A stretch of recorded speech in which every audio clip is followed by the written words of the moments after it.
8 avril 2020 de Montréal, en confinement, vous écoutez la balado-diffusion Gogoulet et ses experts. Le balado qui vous permet d'entendre des experts du web, de l'éducation et de l'entrepreneuriat au Québec. Je suis Jean-François Goulet, consultant numérique et stratège marketing. Puis je vous accompagne pour la série de discussions. Aujourd'hui, épisode 1, on rencontre Michel Bouchard de Remédia. Situé à Rimouski, Michel est un expert en SEO et un rédacteur polymorphe et un peu beaucoup geek. Il fonde en 2015 Remédia. Avec une approche très pédagogique, il aide ses clients à mieux maîtriser le web. Une pensée out of the box pour ce propriétaire d'entreprise qui lui permet de performer parmi les meilleures agences de SEO du Québec. Sans plus attendre, Michel Bouchard.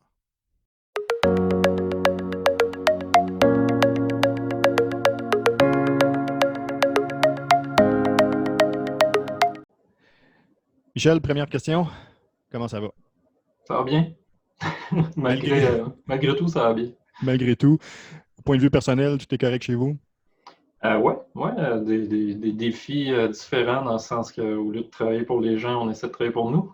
Oui. Mais sinon, ouais, on garde le même rythme, je te dirais. Je dors pas plus, je travaille pas moins. C'est juste le quotidien est un peu différent. OK, non, super, au moins. Côté professionnel, j'imagine un peu comme tout le monde, il y a eu des hausses et certaines pertes de mandats. Ouais, pas de perte en tant que telle, je te dirais. C'est plus une question de.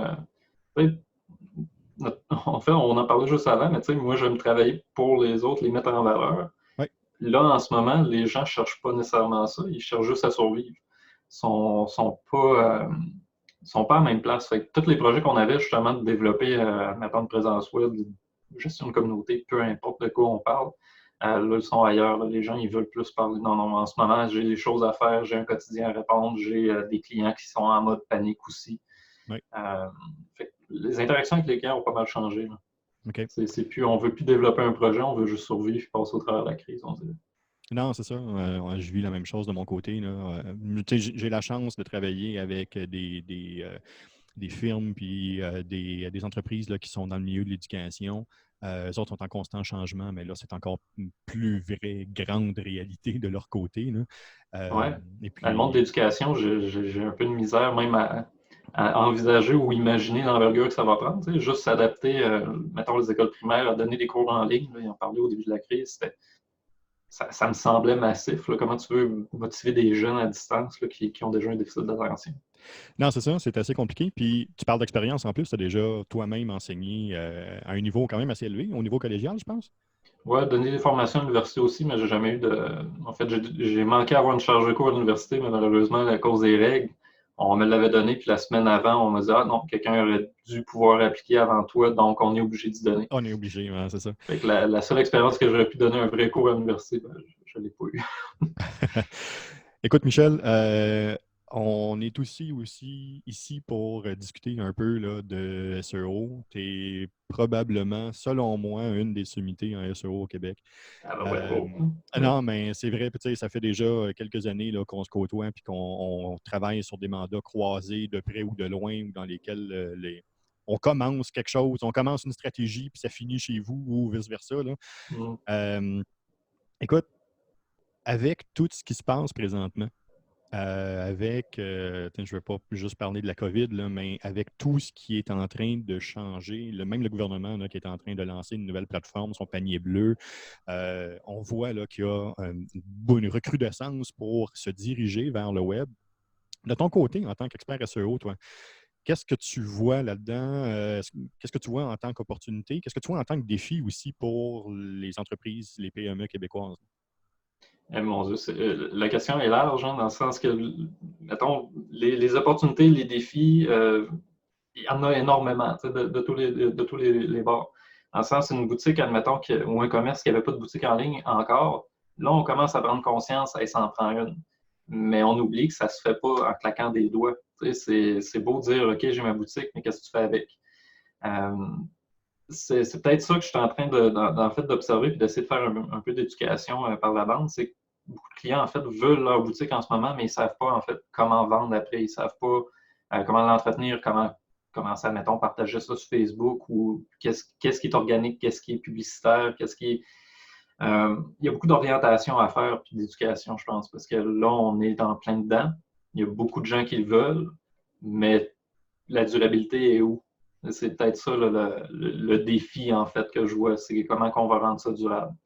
L'autre élément, si tu parles de panier bleu, le panier bleu, moi, je trouve que c'est une super belle occasion, en fait, de montrer que même si le web, c'est mondial, je veux dire, oui, tu peux avoir une boutique en ligne puis vendre en Chine si tu veux, mais souvent, les clients vont avoir le réflexe, ben moi, je veux une boutique pour pouvoir vendre partout, en partant. Mais OK, mais est-ce qu'au local, on te connaît? Fait que je trouve ça intéressant parce que ça montre, oui, OK, tes opportunités sont mondiales, mais tes bases sont où? Ben, elles sont autour de toi. Fait que c'est comme une bonne façon, en fait, de montrer que les outils du web, c'est pas juste pour rejoindre des gens, justement, à l'autre bout de la planète. C'est aussi pour, finalement, aider les gens qui sont autour de nous, vraiment à proximité. Et je pense Coop Alina, là, à Rimouski, qui a commencé à offrir de la livraison. Ajoute une boutique avec ça, là, ça va être extraordinaire. Parce que leur service de livraison en B6, c'est beau, c'est le fun, c'est même écologique. Fait il y a comme, ouais, il y a beaucoup de belles choses qui se présentent. Moi, peut-être que ce qui me travaille, c'est toujours l'aspect durable. C'est ce qui revient toujours dans mon approche, c'est ça. Comment on va faire pour faire durer cette vague-là, passer la crise du COVID? Au point de vue SEO, je trouve ça intéressant justement là, que tu amènes le côté local. Parce que, quand on arrive puis on fait des trucs de vente ou quand on commence à coacher des vendeurs, souvent ce qu'on va leur dire, c'est débute avec ton cercle immédiat, ton cercle d'influence immédiat, travaille avec eux, puis par la suite commence à grossir un peu plus.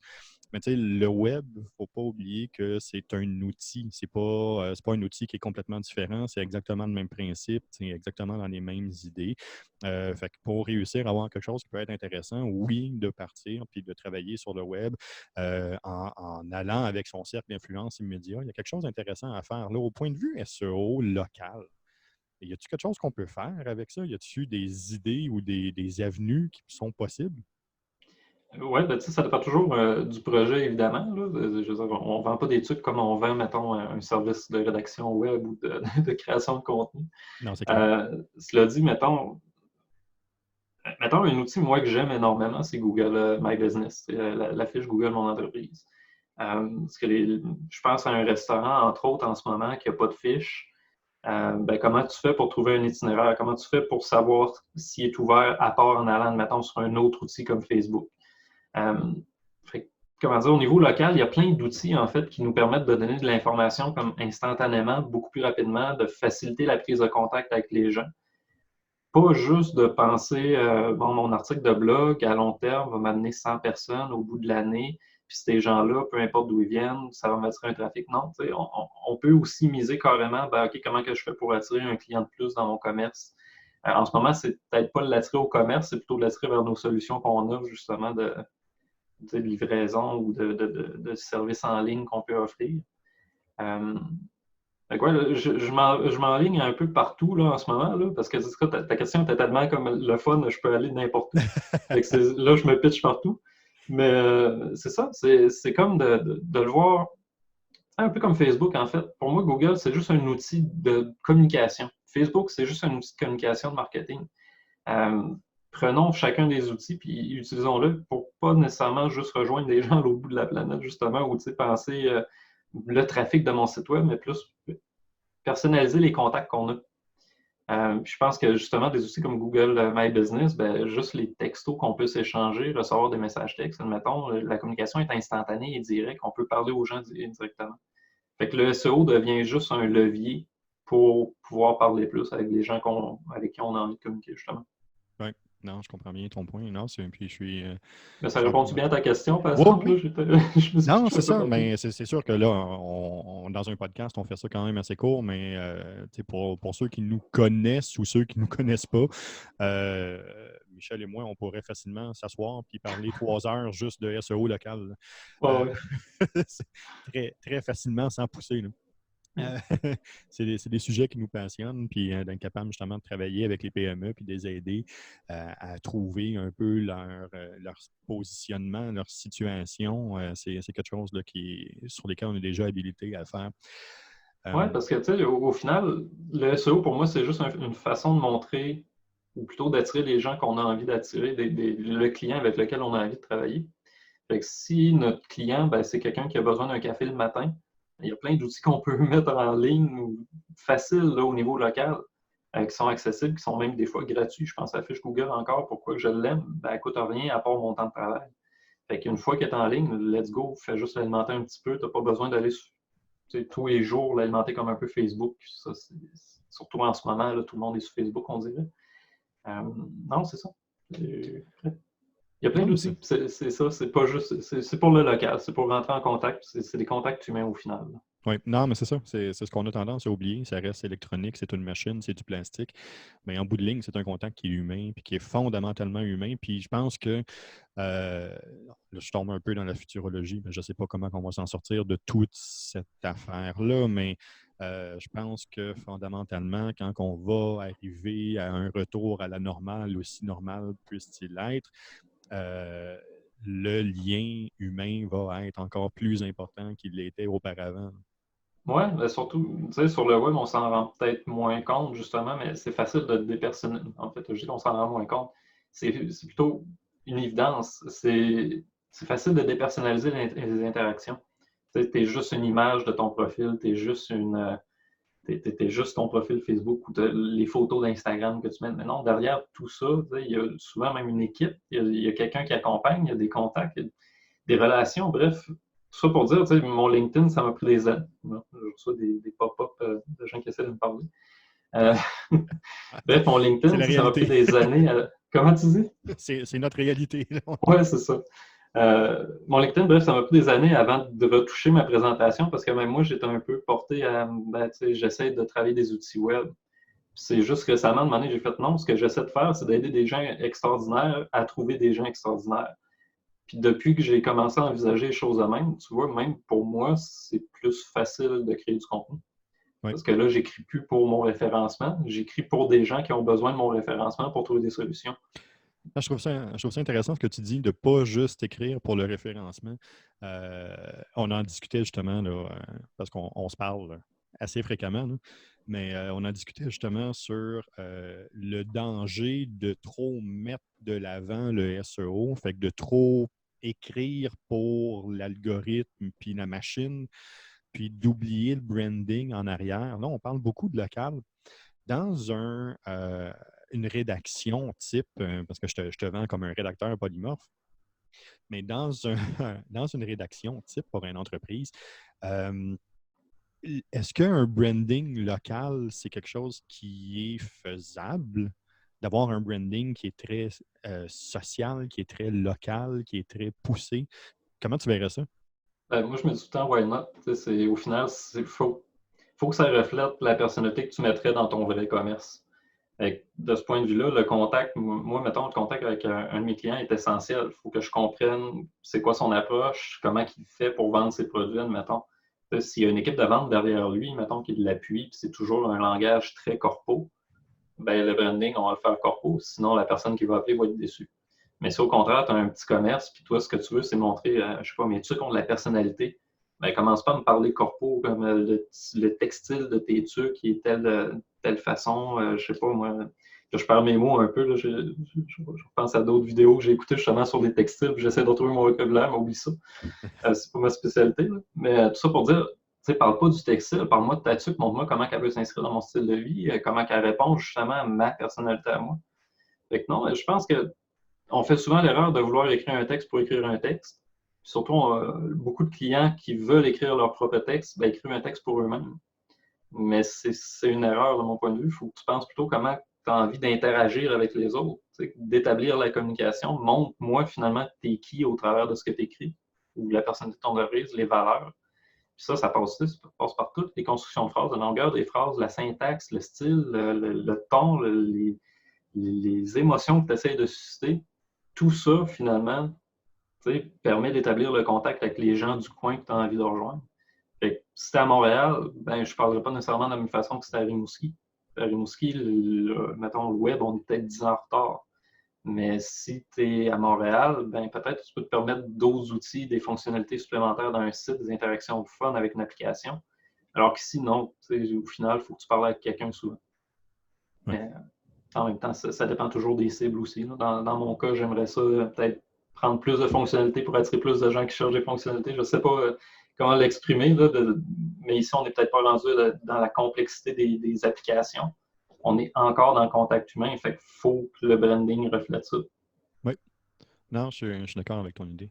On a fait un garage récemment, tiens, ça me fait penser, c'est là, j'ai le garage Laïa en tête, mais c'en a un autre, c'est le garage MVL à Lillet. Moi, le garage, c'est pas une place que je vois souvent en plus, je n'ai même pas de voiture. Ça. Mais eux autres, ils réparent des grosses remorques et des gros camions. À la base, ça a l'air plate, ça a l'air juste, ben, on va parler de nos pièces, on va parler des services qu'on vend.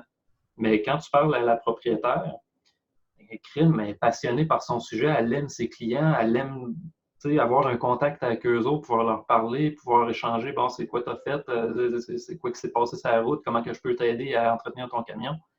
Pour elle, c'est une passion. Si son contenu fait juste montrer qu'elle vend des services de garagiste, ça va être plate. Mais si on prend juste la peine de montrer en fait son approche, de parler de sa philosophie, de la mettre, pas d'en parler, mais plutôt de la mettre en action, là, tout d'un coup, ça devient intéressant, ça devient distinct. C'est plus juste un garage, c'est le garage MVL. Oui. Non, c'est vrai. Quand on a la chance de rencontrer les décideurs, quand on a la chance de côtoyer les entrepreneurs, de voir comment ils sont passionnés, de voir comment c'est pas juste mercantile. Ils ont vraiment un goût de donner, un goût de donner le meilleur service, un goût du client, de l'amour de leur client. Ça, c'est toujours exceptionnel de les rencontrer avec ça.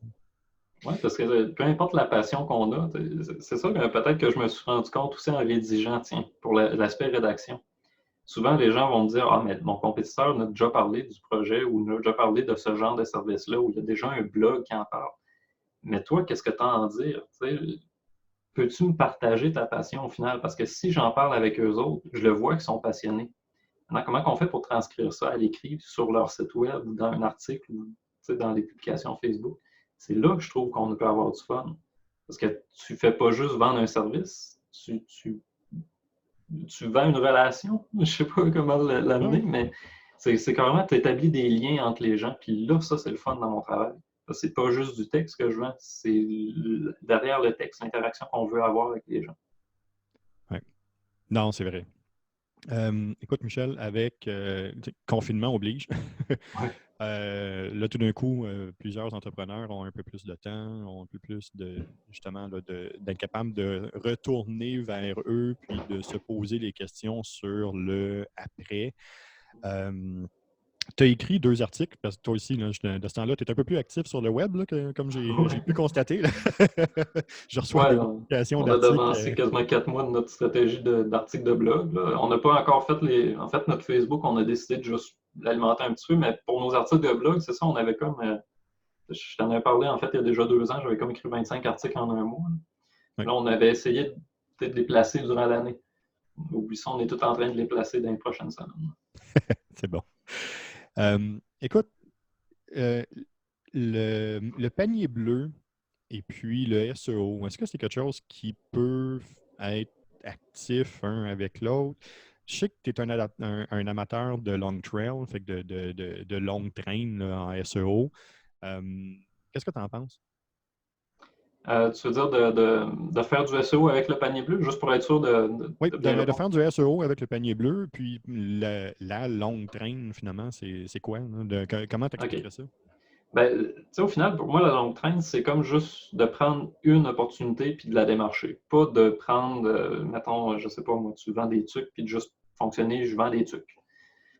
Ça me dit rien. Mais si tu vends un truc 4 en 1 pour femme active qui fait du sport, ben là, tout d'un coup, ta longue traîne est longue de même, puis tu vas pas avoir 1000 personnes potentielles. Tu vas en avoir 2, 3 qui vont chercher ça pour vrai. Qu'est-ce que ça donne? Ben, c'est ces 2, 3 personnes-là qui ont tellement pris la peine de travailler leur requête, mettons, sur Google, ben, tu es sûr qu'ils vont être potentiellement intéressés versus les autres 3000 ou 1000 personnes qui cherchent ça, qui eux autres, ben, ils magasinent plus qu'ils cherchent quelque chose de précis.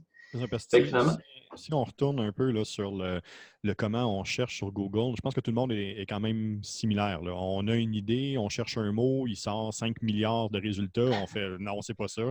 Fait qu'on ajoute un deuxième mot, puis là, on est rendu à 2 milliards 500 000, là, on fait non. Fait que là, finalement, on s'écarte, puis on tape un contexte, une phrase, quelque chose de Ouais, beaucoup plus détaillé pour aller chercher le produit ou l'information qu'on cherche. Fait que ta longue traîne, finalement, ce que tu es en train de dire, c'est ça vient combler ce besoin-là.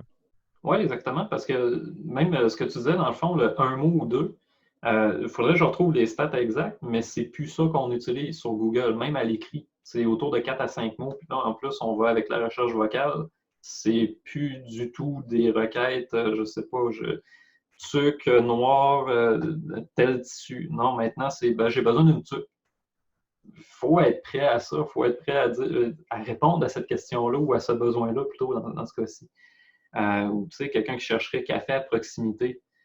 Si tu n'as pas les outils qui te permettent de répondre à cette requête-là, ben finalement, tu réponds peut-être à la demande café en général ou café en grains, mais un café à proximité à Rimouski ou café chill ou café artisanal à Rimouski, peu importe en fait comment on contextualise justement le mot-clé principal. C'est là que l'opportunité est vraiment, je trouve, surtout au niveau local, en fait. Parce qu'au niveau local, de la recherche café à Rimouski, tu vas te ramasser quand même avec des liens de Walmart, de Google, d'IGA, de Métro. Mais si tu cherches du café artisanal, tout d'un coup, ben, peut-être tu vas trouver le crêpe chignon qui commence à en faire. Euh, Fait que finalement, c'est juste de mieux contextualiser qu'est-ce qu'on a envie d'offrir pour être sûr de trouver les bonnes personnes, de répondre aux vrais besoins des gens. Sinon, on reste toujours en surface. On reste toujours, je vais avoir les 1000, 2000, 3000 personnes associées à ma requête principale, mais on oublie que derrière ces 1000, 2000, 3000 personnes-là, il y a juste des gens qui cherchent quelque chose. C'est comme, faut passer en fait du mode je veux communiquer mon service à comment je fais pour que les gens trouvent le service que j'ai à leur offrir. Ouais. Si je pense que c'est là que la longue traîne devient vraiment tripante parce qu'on trouve des fois des requêtes qui n'ont aucun rapport avec la requête principale. C'est des mots-clés qui sont secondaires même. Puis tu te dis, ben, sur le coup, je n'aurais pas pensé à ça. Mais là, tout d'un coup, non, ils deviennent hyper pertinents à mettre dans ta stratégie de contenu. Puis là, tu peux faire des articles, tu peux faire des promotions, tu peux faire des publications Facebook. Fait que, Ouais. ouais, Non, je comprends. Oui, OK. Non, je suis c'est encore bon. rendu loin, hein, mais Non, non, mais c'est exactement pour ça que j'aime te parler, parce qu'on est capable de pousser ça très loin, puis on se rend compte que une stratégie de contenu, ça dépasse beaucoup plus que juste le seul point de créer un calendrier ou d'avoir juste deux, trois points. Là. On voit là, qu'il y a beaucoup plus de recherches qui sont là-dedans. Quand on fait affaire aussi avec un expert, mais on voit que ça peut vraiment découler et emmener ça beaucoup plus loin. tu sais, Euh, c'est même pas obligé d'être compliqué. C'est ça que j'essaie des fois de faire prendre conscience à mes clients. Ça peut être plus compliqué d'essayer de démarcher ton mot-clé simple dans une page service très générale que de faire 3 pages différentes sur chacun de tes services avec une requête plus longue, plus précise. Ça donne que ton mot-clé principal, tu te démarches pareil. Tu as du fun à parler plus précisément de ce que tu as à offrir.